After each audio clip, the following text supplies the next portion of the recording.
Welcome to the Open Adoption Project. We're the Nelsons. I'm Sean. And I'm Lynette. Today we are so excited to share an interview with Joseph and Melissa. We are actually old friends with Joseph and Melissa. We knew them before any of us had kids. And now they are the parents of 8 kids. And they're incredible, oh my goodness. But they have built their family in many ways.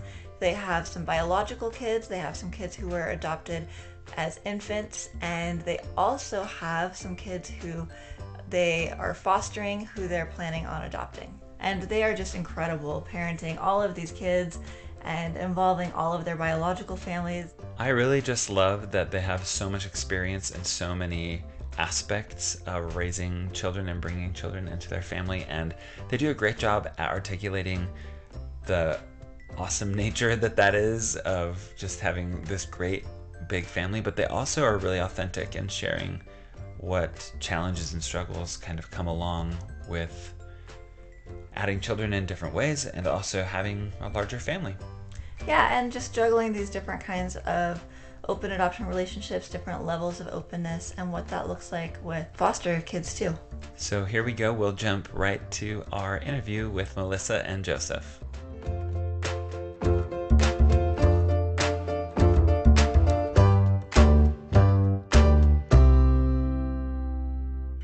All right, so we are here on the podcast with Melissa and Joseph. Thank you so much for joining us today, guys.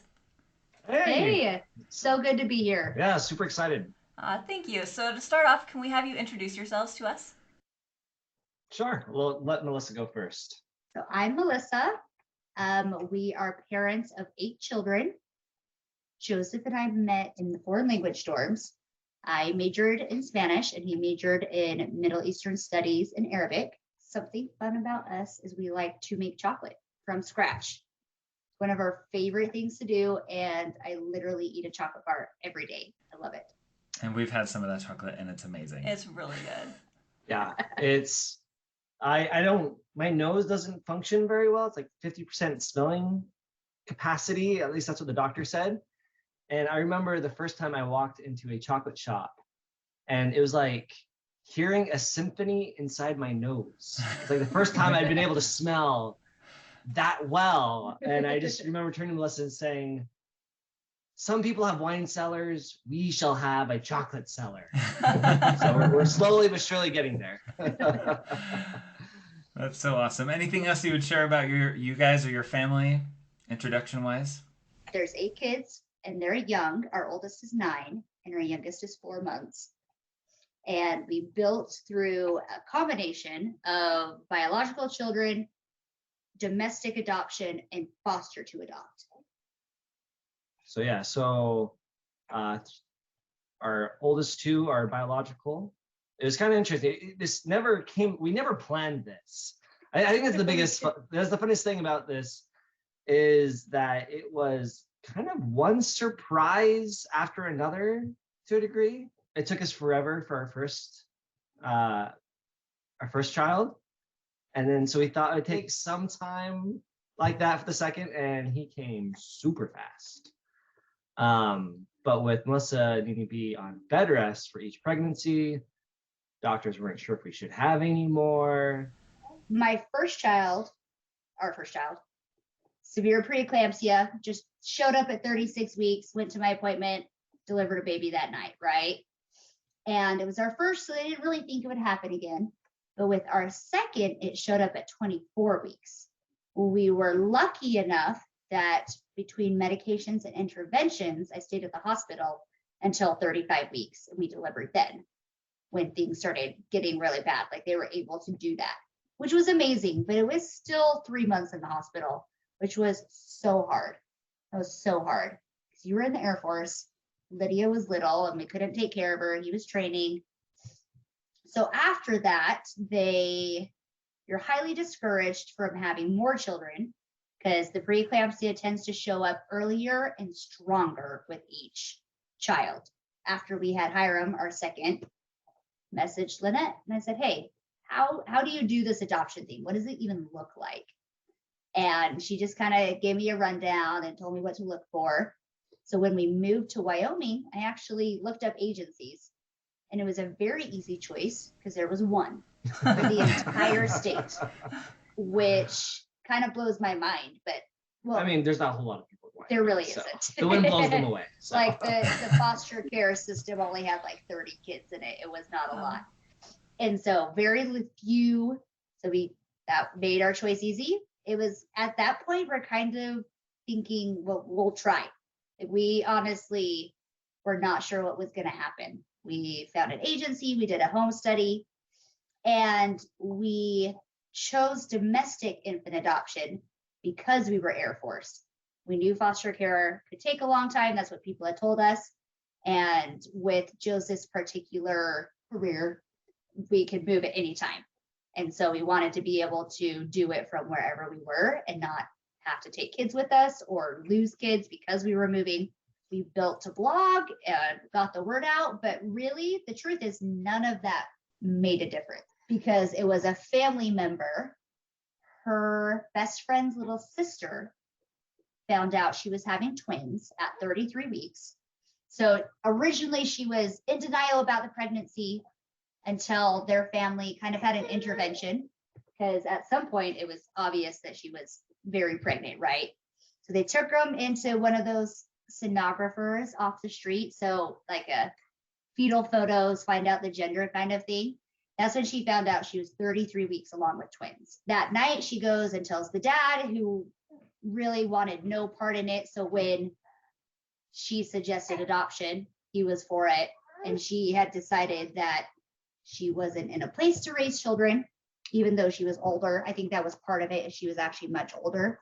And she decided to place. My aunt told her about us, and she literally didn't look at anybody else. She just like perused her blog. She's like, yeah, here's our family. And they gave us a call, and we flew down to Arizona the next day. So I guess our blog did do something. It did. It helped her. You know, she looked at pictures. It was great. No, honestly, it was nothing short of a miracle because we had two. At that time, we had a 2 and a 1-year-old. It had taken about almost 2 years at that point. Well, and there was four potential adoptions to that point where we had been contacted by families and they chose someone else, or there were agency. So there were a couple. But this is the farthest we had gotten where we got to the actual birth. Yeah, I'm just saying it's funny because we got to the point near the end of that 2-year interim where we're like, well, you know, this has been kind of hard. Yeah. And we're like, maybe just the 2 will be fine. And it's really funny because after we made peace with that, like, you know what, we'll just be grateful for the 2 that we have and just move forward with our lives. And like literally the next week, we got the phone call. It's true. We had decided we weren't going to renew. 2 years was enough, and there had been a lot of ups and downs. It's hard to get your hopes up every time that you're contacted and interviewed, and we had decided that we were, maybe we're trying to do something that was beyond us. And then it was the next week that we got chosen for the twins. And they were born 2 weeks after that. So at 35 weeks in Arizona. At the time, I would have said that it was really difficult, that there were a lot of ups and downs. I didn't know what to expect. But now looking back 6 years later, it was one of the smoothest adoptions that I have ever seen. But I didn't know that at the time. The fact that we went in there and I was able to be at the birth and that both babies were healthy and that we took them home 48 hours and that the birth parents actually signed the paperwork in the hospital. Like, it was incredibly smooth. And it only took us a week to get permission to cross state boundaries, which now being in foster care, I know can take like 9 months. I have no idea what string she pulled to make that so fast. It was very smooth. And then the next twist. Oh, I know, right? 6 weeks later, we found out we were very unexpectedly pregnant. And it was terrifying because Hiram's birth, like, I had straight up PTSD. I still do. Like, it was hard. And I wasn't sure if we were going to make it, if she was going to be alive. But during that 2 years with the twins, I had some crazy health stuff, and it actually like completely changed how I ate. I lost like 85 pounds. I just did all of this health stuff. And that's what I attribute it to. It was still the hardest 9 months of my life. And I ended up spending the last bit in the hospital again. But I delivered a baby at 37 weeks who was perfectly fine. Like, it was the latest I'd ever gone with a child. But at that point, we were extra sure that we didn't want to do that again. And we made sure that it wouldn't. So there we are with our 5, and Joseph leaves the Air Force and we moved to Arizona. It's funny because it happened to both of us in the same week. We had friends who had done foster care. And at this time, Ruth was 3.5.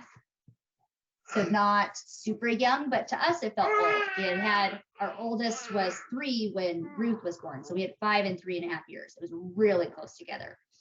And so by the time she was 3.5, I was like, oh, I'd had 5 kids in this time. Like, I wasn't overwhelmed anymore. We were doing well.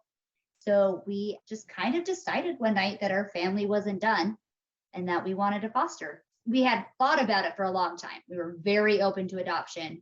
We had gone through the foster care classes in Wyoming to see if it was something we wanted. So it wasn't like an all of the sudden decision. It was just the switch flipped from it's not time to it's time. So at that point, we needed to find an agency, and we literally just went with the ones that our friends had done because they had nothing but good things to say about them. And so we contacted them, and we had good experiences. So we felt like it was a solid good enough and that it was a good direction. It was really cool how it worked out. Another one of those where I have no explanation. This was October, and it's supposed to take about 6 months to be approved, but we were really on top of our paperwork. Background checks were easy because of the Air Force. When you handle nuclear bombs, they do a pretty thorough check. So we were able to use that. And so Tuesday before Thanksgiving, we put in our application. So it's like 6 weeks later. So we got our stuff done in record time. That was pretty good on us. We had a lot of 20 hours of training, and we just did it. When we decided to do something, we jump in. Both feet. Right. We're the same way. Right. And they told us it'll be about 8 weeks after you send in your application to be approved by the state. So that's what we were thinking. Yeah, expecting. Like, great, it'll be sometime next year. Apparently, they had a huge influx of kids right before the holiday, and they had like 50 kids in the placement center. Doesn't even hold that many. The one in Phoenix holds maybe 25. And the Thanksgiving holiday was the next day. And so we turned in our application at 2. We got emergency approval at 4. Like, they literally just went through our application and approved it right on the spot. And we had a baby by 7 o'clock. Holy cow. It was like Same day. So crazy. And it happened to be a newborn. We were licensed 0 to 4. We wanted someone younger than Ruth, but that was our only stipulation. But it happened to be that they had a call for a newborn who had just come out of the hospital, and we went and picked him up. Yeah, just went and picked up a baby. It really was. It was so weird. You like go down to the Phoenix Placement Center, and it's unmarked. You have to get the address from a case manager, and you can't share it to anybody. There's a code to get in, and then you pass security, and then you give them their ID, and then you can go back, and there's a room with just your child, and you like sign the paperwork and do the interview. And so it's it felt like I was in a spy movie or something. It's very locked down. It's like, am I supposed to be doing this? And it didn't help that it was dark. I don't know. Then we picked him up, and that's where we got our first foster child. 6 months later, not even 5 months later, we are in the middle of COVID lockdown. We were on a camping trip that weekend, and we're supposed to stay overnight, Saturday to Sunday. And we had the distinct impression that we should come home that night. And so we did. I'm like, okay, like, that's not a big deal. Well, we were coming off the mountain, and you texted our agency rep yeah, I was like, hey, we're coming home early, just so you know, because we're supposed to keep them informed, right? And it was Sunday Yeah, morning. yeah. They called us. They said, hey, we know you have the bed space and the car space, because that's on all of our applications, right? You're only approved for one bed. Can we approve you for two so that you can take another placement? Because what happened is during lockdown, nobody was reunifying. Nobody was getting approved to foster. And no, but at the same time, the abuse rate in the homes had actually risen. And so there was a disproportionate amount of foster parents. So they were like literally trying to find foster parents to do more. And we said, okay, you could take another one. And I was working from home Yeah, at the it was time, nice. so 2 parents there, we were feeling good, and Yeah. And so we said, yeah, we'll take another one. And that night, again, another call for a newborn, which once again was weird. They always tell you going through training, newborns are rare. Do not ever expect that. So then we've got the two, and we go through the next year almost, and our first placement reunifies. And that was actually a really good experience. Like, we were prepared for it. We had a good relationship with his father. We were really proud of the work that he had done, going through his sobriety and getting a job and a stable home. So it actually ended up being a really good experience, despite the fact that there was a lot of grief from saying goodbye to this child that you had parented for 16 months. and I had a really close, like, I feel like I had a really close special bond, and still do with him. I don't know. He's like one of those babies that was like laughing as soon as like he could make sounds. Yeah, he's a And happy guy. yeah, and like I'd play games with him, and like he would just laugh. Like if there's a favorite parent, not that there was, but I was definitely a favorite parent. So that one was That was a rough week, yeah. because Yeah, like even though like mentally like, all right, this isn't my kid. the goal is always reunification. Yeah, but at the same time, the kind of agency when they were telling us when they first called us about this first placement, like, oh yeah, this is like a done deal. You'll probably be adopting him. Like, But what happened is his dad got taken into ICE custody. Luckily, was not deported because he had children in the States. But during that time, he got sober and he was able to keep it up. So yeah, it really was just like a twist of fate. And so you're proud of him, but it was so hard to say goodbye, mostly because I didn't know if we would ever see him again. And that's hard because you try to maintain a relationship, but the situations they're in, phone numbers are changing all the time, houses are changing all the time.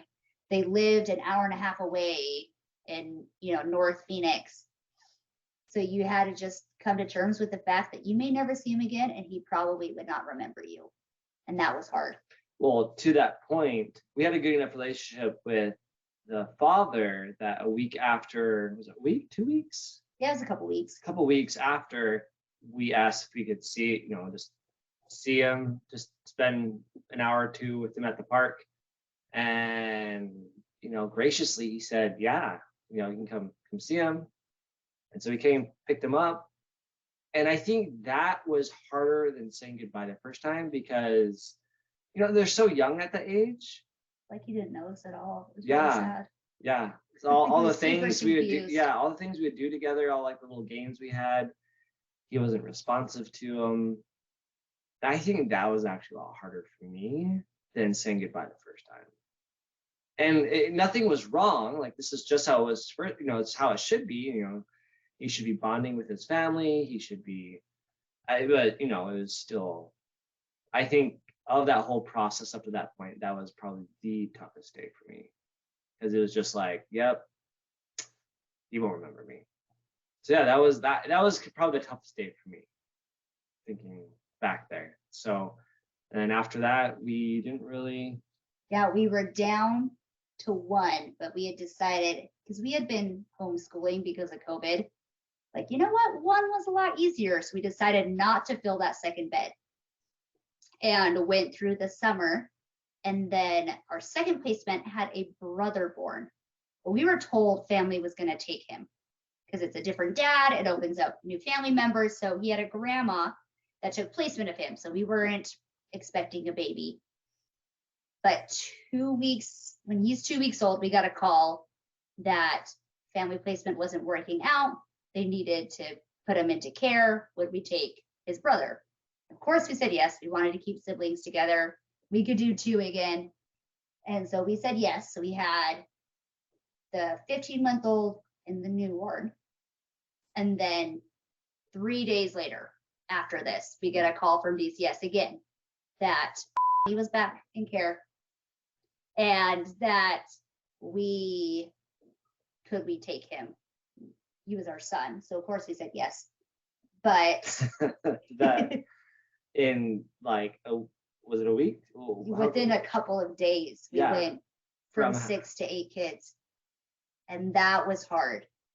Mostly because we hadn't dealt with a lot of trauma behaviors because we had getting calls for newborns, right? So it was like drug withdrawals and things like that we were used to.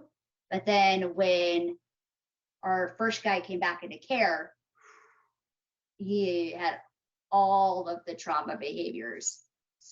He wasn't sleeping, he was screaming, he had attachment issues, he just all the things. A lot of neglect.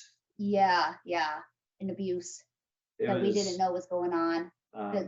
He would just go catatonic sometimes. Like it was hard. His fight or flight was really strong. Yeah, if you heard a loud noise, you just stop, and like he wouldn't move. You had to come to him, kind of pick him up, calm him down. So that was the first couple of weeks, because of course your newborn isn't sleeping, and then our toddler isn't sleeping, and so that was a very interesting.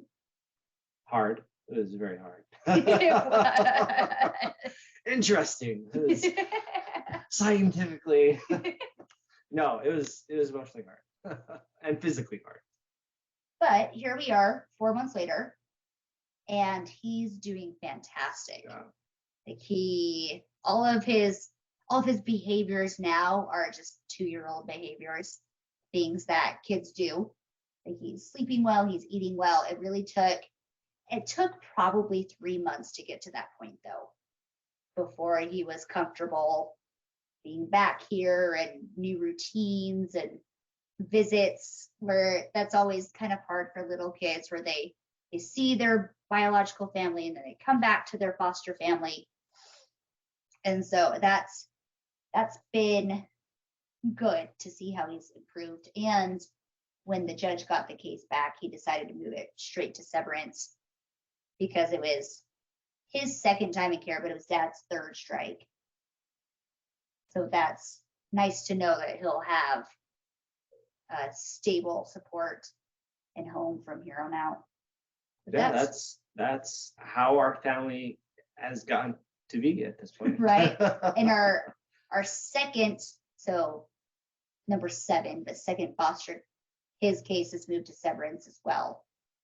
So really, it's the little baby that we'll see what happens. It's only 4 months, and typically Arizona tends to take a lot longer, where domestic infant adoption we finalized at 6 months, whereas this they don't even consider. If it's like cut and dry, they'll do 6 months, like, oh, neither parent has been seen, they both abandoned, we'll do it 6 months, right?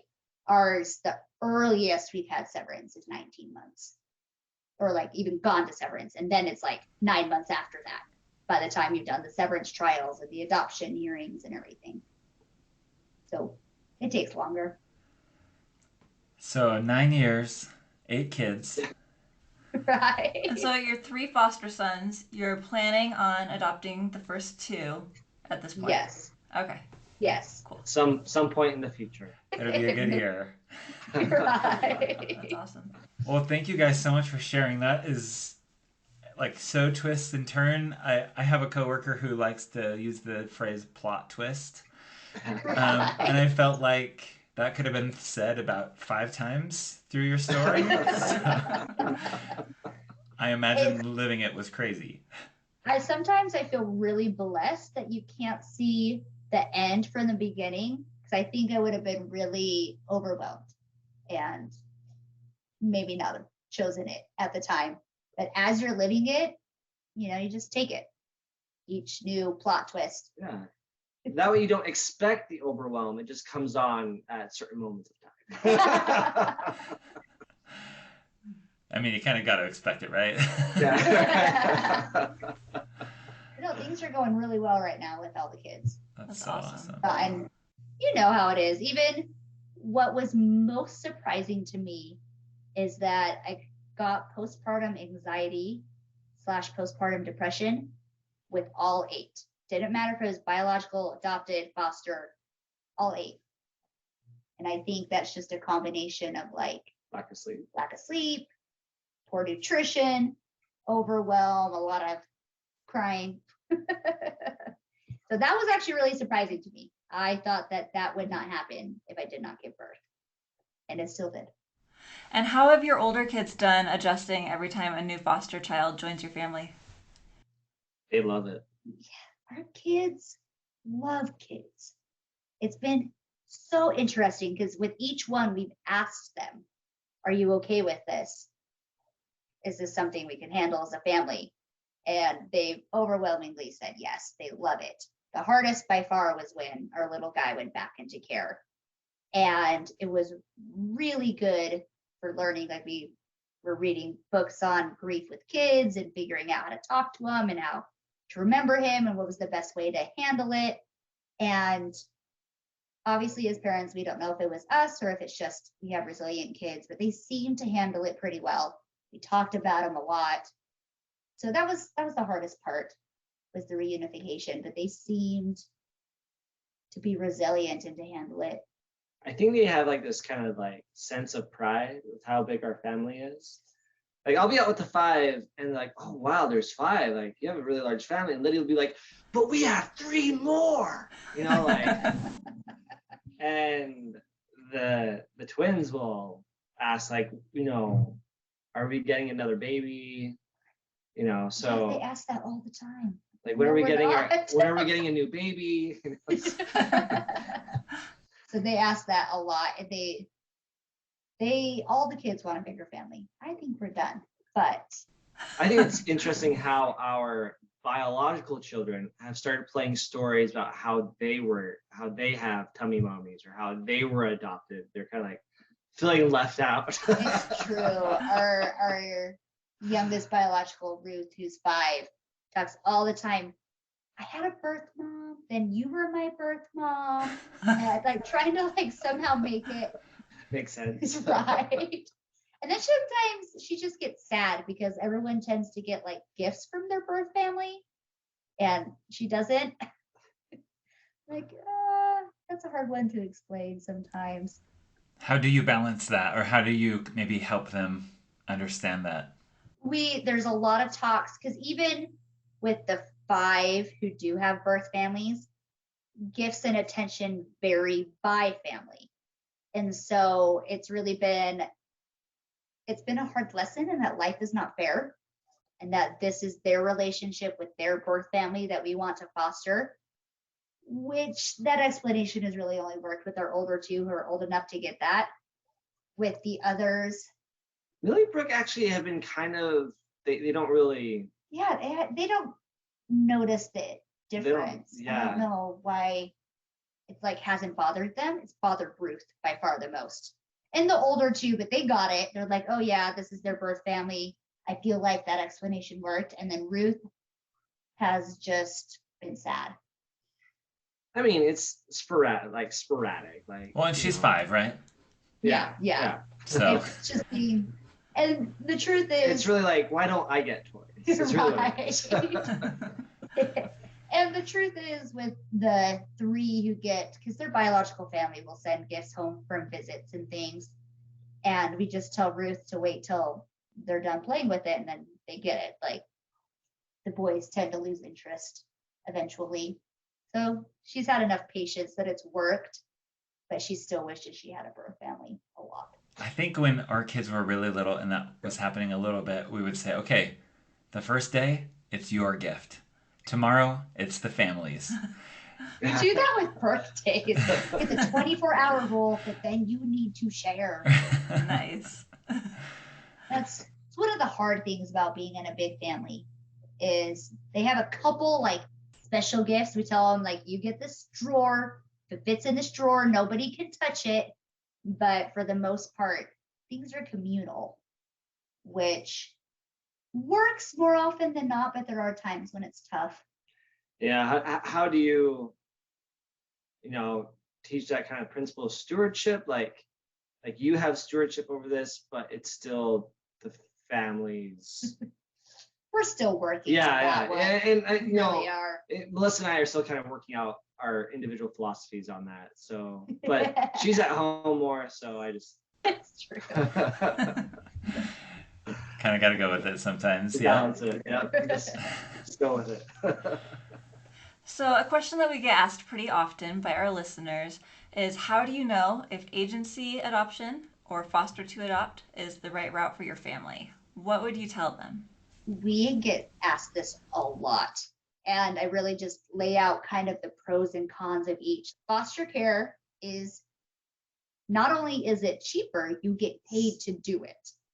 So Arizona, we get paid $700 per child, which really, that was a deciding factor for us, because taking care of more children does mean more expense. Like, well, at least this offsets the extra expense that we're getting, so we don't feel like we're hurting our other children by having a lower income to child ratio.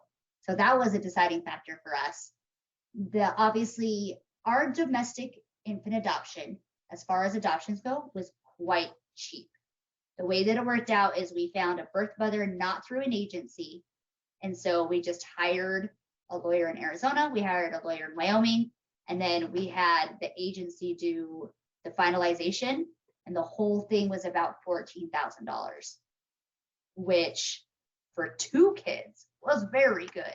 Right. And then 4,000 of that was subsidized by the Air Force. Yeah, the Air Force had adoption subsidies, which was really cool. Yeah. So it's really, you have to pick your heart. Do you want a cheaper, a subsidized experience, but that comes a lot with a lot of strings attached to it, a lot of unknowns. Right. You don't know it's going to end up in adoption. The goal is always reunification. Yeah.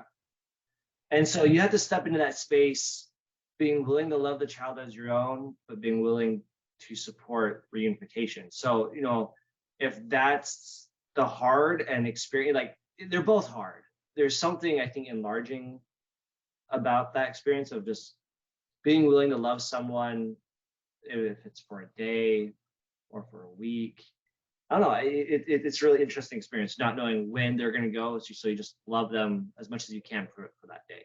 And then with domestic adoption, it's more expensive, but it's perhaps a little more sure. It's the some. Okay, all right. You don't know when, but it seems to be like the more money you can throw at a domestic adoption, the more your probability increases. That's true. And at the time, my decision was based off of, I want to have a child from the beginning of their life, which, looking back, was probably not the best way to make a decision. I've learned a lot more since then, but it was what we did at the time. And that was a deciding factor for me. And I just decided we were going to make the money work, right? But like I mentioned before, secondary, because we did go through the foster care classes, when we realized how much time cases took, like, I don't think we can do this while we're in the Air Force. Yeah, and that's the thing. Like, what's your timeline? I mean, well, again, domestic adoptions can still take a while. They take a while, but you don't have the kid the whole time. Yeah. So the hardest part for us is, okay, if we moved, we'd have to get a new home study. That was the hardest part with the domestic, and we're still waiting. There's a lot of work. So honestly, I like what Joseph said. You choose your heart. And we've chosen both, and they both have had pluses and minuses. And it really comes down to what's best for your family and emotional needs at the time. There's no wrong choice. Thinking about when you adopted the twins, so your domestic infant adoption, from the time that you matched, knowing that you were going to adopt, and the time that kids were born, what did you do to connect with birth family, to start fostering a relationship, and then ultimately, kind of what has that journey looked like to this point? it's really progressed. But at the time, so we were matched and there was about 2 weeks. Really at that time, I went to a couple of doctor's appointments. We did do a family dinner so that her, because she was very close to her family, could get to know our family. But it was really tough because their family didn't want her to place, but at the same time, didn't feel like they could take the babies. And so they were in a really rough spot where they were honestly kind of grappling with it and they were upset, and that rightfully so. Like that's grief that they were going through. So we really just did what we could to show them our love. And we did mostly for the birth parents. There were some things that we bought with their names on it, and we did like footprints and matching blankets just so she would have, I don't know if she ever kept any of them or anything, but we did it, right? I felt like that's where I wanted to come as an adoptive parent. Though originally they were supposed to be boy-girl twins. And so everything I gave with their names on it was not right because they came out to be identical girls, which in their defense is really hard to see when things are that squished. So then I ended up making new necklaces and things for her with their actual names. And we honored, they're both named after, she chose both of their first names and we stuck with those names. And their middle names are after her first and middle name. And so we did that to honor her choices and what she would like. I think it's interesting that you can do whatever you would like to do, but you can't force someone into a relationship. And seeing the children has always caused their birth mother a lot of pain. And so, we used to do we'd drive down to Arizona to do an annual meal with them. And they slowly just stopped contact and told us, hey, if we want contact, we'll let you know. Yeah, we did a lot the first year, and then it was like 2 the second year. And now at this point, we actually live just about 20 minutes away from them now. And they've requested no contact. But we are friends on Facebook and they like our pictures. So I know that they know that the girls are alive and they're happy and they are healthy. And to me, I still consider that an open adoption, despite the fact that we haven't really seen them within the last 2 years. And I'll send her Mother's Day and birthday cards. And that pretty much is our relationship right now. Facebook likes, and birthday cards. Yeah. Well, and I think it's interesting too, like you mentioned in the beginning, you can't force a relationship, but I think it's important in the adoption community where if we've promised that in the beginning, or if that is what we started with, to keep the door open, right? And I think what you are doing is a great example of that, not trying to force something that they maybe don't want at this point, but know that that relationship is there anytime they want or need it. Yeah. And the most comforting part to me is when Millie and Brooke do have questions, that I have their birth parents' contact information, because they're going to want to know what they were thinking, what was happening, and at least I know where to find them. And that was comforting to me, that when they decide they want to foster that relationship, I can at least have the first step. Doors, I guess from our perspective, the door is wide open and there's just lots of love and understanding. It's a mixed bag of emotions. It's a very difficult, you sit in, I guess, in tension of grief and pain and joy, and it's an interesting place to be in. So, what do you wish that you could tell yourself at the very beginning of your family growing journey? Like before you adopted, before you started foster care, what would you tell yourself if you could go back? Don't worry about it. Maybe. You're Maybe right. It all works out in the end. And I tell myself that now too, because they've all had so many ups and downs where I'm like, it's happening, it's not happening. It's happening, it's not happening. Even now in foster care, where it's like, oh, this random family member is coming up, or there's so much thrown at you. I think just don't worry and let God handle it. And then just like, hey, it's going to be hard, and you can feel the feelings. Don't be scared of the hard. You're strong enough to feel sorrow. You're strong enough to feel grief. You're strong enough to feel attachment, and it's all in all, you're going to learn and grow, and you're going to appreciate those experiences, even though they're hard to get through sometimes. So from the beginning, we've talked about foster care and how the goal is always reunification. How do you balance relationships with biological parents when you know that reunification is unlikely, or now you know it's not going to happen for some of them? What did those relationships look like, and how do you handle that? I think the biggest takeaway from foster parent training is an ability to hold space and compassion for how these individuals have come to the place that they are. And I think that's really key, is having a great amount of compassion and empathy for these people who are doing the best they know or have the capability of doing, and just really seeing them as, they're not villains, they're not bad guys, they're not good guys, they're just people trying to do the best they can. And right now, this is kind of where they're at, and just being able to hold space for that. There has been a lot of empathy, realizing the cyclical generations of addiction and the poverty cycle, and how these individuals have come to where they are almost by society's fault. But at the same time, knowing that we need to set boundaries to protect our most vulnerable. So that kind of going into that with the empathy, we literally sat down and said, how do we want to show up as foster parents? Because you will get advice all over the map from people who only speak through case managers. They don't know names, addresses, numbers, even an email, like nothing. There's people on the other side who are like, oh yeah, they reunified and we have dinner every week. Like, we saw all of it. But what we wanted is, how do we show up?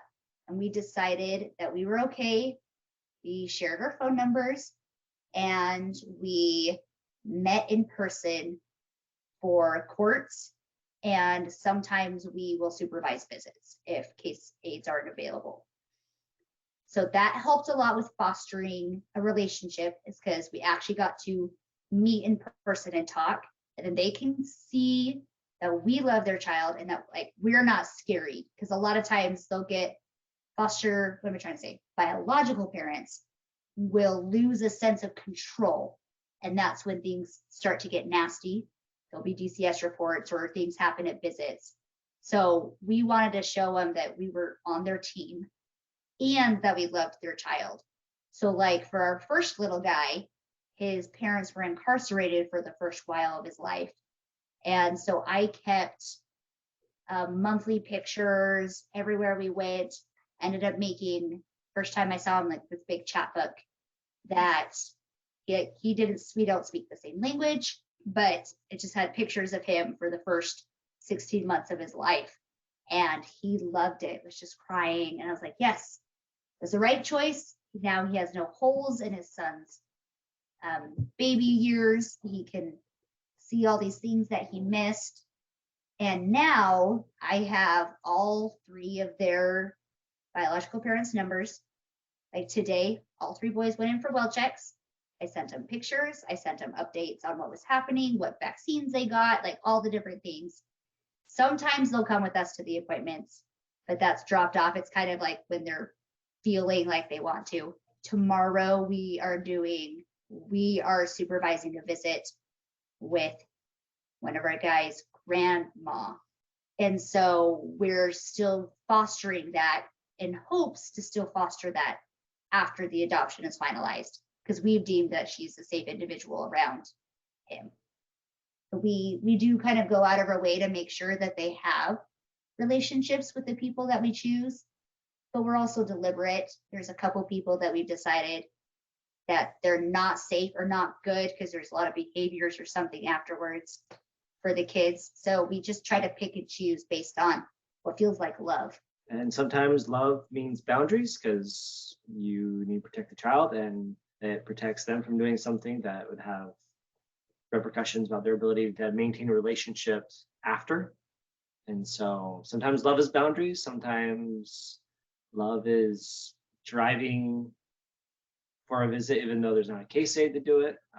Yeah, we've driven a long way sometimes. So yeah, and it's a case by case basis. And I think you just have to kind of have a guiding principle, I guess. Like we just want to, we just ask ourselves, what is love?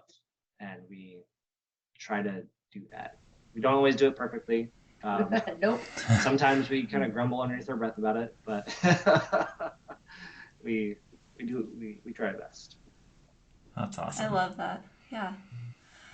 So, what are some of the different ways that you've tried to educate friends and family about adoption, especially with all of these different ways of building your family? How you've adopted domestic infant adoption, and done foster care and foster to adopt. Those are such different worlds, right? And so, how have you addressed that with friends and family who might not understand? First, we have a lot of patience with the really stupid questions. Like, do they miss their real mom? We get like, do they know that you're not their real mom? If I tell them they're adopted, do they know that? Like, just things that strangers have asked, or well-meaning people, where we understand where they're coming from. It's just they don't know, and I can talk to them, right? So once we get past the I'm going to be offended at the questions phase, we've done our best to build a lot of empathy, because there is a lot of upfront prejudice against birth parents, that they're in terrible situations, that they couldn't take care of their kids, that it's their fault because they're addicted to drugs or whatever it is. And so trying to be an advocate for birth parents and decisions that they made is an important part to us. It's funny, as I feel like in order to advocate for foster care, advocate for adoption, you have to advocate for compassion, empathy for those who choose to place, or for those who are in a situation where they can't care for their own. So I guess that's how we kind of approach it. Is we try to always like take a step back and say, we bringing the backstory and kind of bringing it home to they are doing the best they can, and we're just glad to help be part of the system that can help them learn, to help them cope, learn new life skills. So we usually try to deflect to compassion and empathy. Melissa said it much more eloquently, and I just tried to bumble through. No, I think it kind of what you were just saying made me reflect back on what you said earlier, where it was like these kids and ultimately their biological parents just need love. And whether that's for a day or for 16 months or for 18 years, they need love that probably hasn't been in their life the way that it could be, right? I love that you kind of go back to empathy and just focus on, hey, you know what? I can't control the decisions they've made or the decisions they're making, but I can control the way that I treat them and the love that I give to this person. Yeah, the way I think about them, the way I perceive them. Mm-hmm. I think it all kind of begins there. Yeah. Another thing I feel like I explain a lot is domestic adoption is not better than foster care adoption, that there is trauma for all 5 of them, that we've had to take a lot of parenting classes. And if I could go back, that's the one thing I would have changed before we did our domestic adoption, is to be much more trauma informed than I was. I was somehow blissful that there would be no trauma since it was at birth and they won't remember it. And that is wrong. That is so wrong. But I do think we've done a lot of preparation to this point, that we are learning how to handle things much better than we have. Because we just understand it better. Right. And we're still like literally, I have foster parent college classes on like, okay, this thing is coming up and I don't know how to handle it. And funny enough, most of my trauma classes have been for the twins and not for the foster boys. And I was surprised by that. And then I embraced it. And now things are in a much better place as I've like figured out how to do that.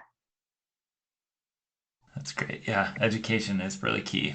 Well, we have just a few more questions before we wrap up. Many of the listeners that listen to our podcast are contemplating or are just starting looking at foster care. You talked a little bit about what you would do differently, kind of looking back. But is there anything else, maybe looking at the very beginning of your journey in foster care, that you wish you had known in the very beginning? I know that it's this process of becoming more and more educated, but what maybe advice would you give those that are just starting that journey? I feel like something that was that worked. And I think one of the reasons we were able to handle reunification, even though it was very difficult, is that we did not go in with any expectations. If you go in expecting to adopt, then reunification can destroy you. And that's happened to a couple of our friends where they fostered, one reunification, they were done. They couldn't do it anymore. So I think going in with no expectations helps things a little bit more. And we both have been in therapy for the last couple of years and learning how to cope with emotions, how to cope with change, because there's a lot. Like our dumpster fire cases will change daily, and you can't give too much into them or let it affect your daily life. And so like learning how to cope. So I think that helped a lot too. I think education is important. I think learning to manage your own mind is probably the most important part. You can't control other people, and you can't like guess their motives or guess what's going to happen. And I think that's the hardest part about it, is you have to be okay not knowing what's going on. And so it's really, you just have to love each day as it comes and be willing to embrace the hard. And it's, yeah, I think that's the biggest thing. Our agency, they learned they asked us why we were wanting to foster, like, oh, well, we want to foster adopt. And all of a sudden, like, foster to adopt was like the easiest thing. It happens all the time. And that's what we were told. And all of our cases would go straight from foster to adoption. It was like these, and looking back, like these overly simplistic, and he's trying to grow and a network of foster parents. So I understand where he's coming from, but I definitely entered into foster care believing like this was gonna be case closed in like 6 months, like, and like it's just the way he talked about it. I think that's the very rare exception. Expect that you won't know what's going to happen, and you're just going to have to take one day as it comes. Flexibility is the key to air power. Yeah. Being comfortable with ambiguity and just being okay to walk into the dark. Yeah. Know that you won't know. And I feel like there was a lot of mind management and coping mechanisms being foster parents, because when people get scared or out of control, they will turn on those closest to them or people they feel like they can hurt. There have been times in court that our names have been dragged in the mud, or there's been untrue things said, or things that we've been accused of at visits despite our best intentions, right? And learning that healthy ways to handle those situations that are logical, that bring closure to everybody and not being defensive or offended. You guys have incredible mindsets. My goodness. I'm very impressed. It's all that life Therapy. Well, we might need to get your therapist's information. No, I'm just kidding. Right. Yeah. All right. Is there anything else that you guys want to talk about? It's a viable way to grow your family either way, and it's all hard, but it's so worth it. I feel like we made it sound really hard. That's because it is. I mean, it is. I would 100% do it over again. Yeah. Even knowing what I know. Yeah. I'd rather come to a situation knowing that it's going to be hard and it's going to be challenging. And that's why at the end of the day, you feel like you've done something worthwhile doing. It's true. It feels really worthwhile. And we are both invigorated and fulfilled for sure. Man, I feel like you're doing something good. You're making an actual difference. So go adoption. Go be foster parents. Yeah. Oh, guys, thank you so much for joining us. I love how authentically you painted the picture. And I think that that's what we all need to hear, right? We need to know that there are beautiful things that can happen, but that at times, and most of the time, it takes a lot of hard work and kind of the blood, sweat, and tears of difficult moments, right? Yeah. Well, thank you so much for being on the podcast. We really, really appreciate it. And yeah, we just love you guys. Thank you. Yeah. Oh man. You keep doing what you're doing. Right? Thank you.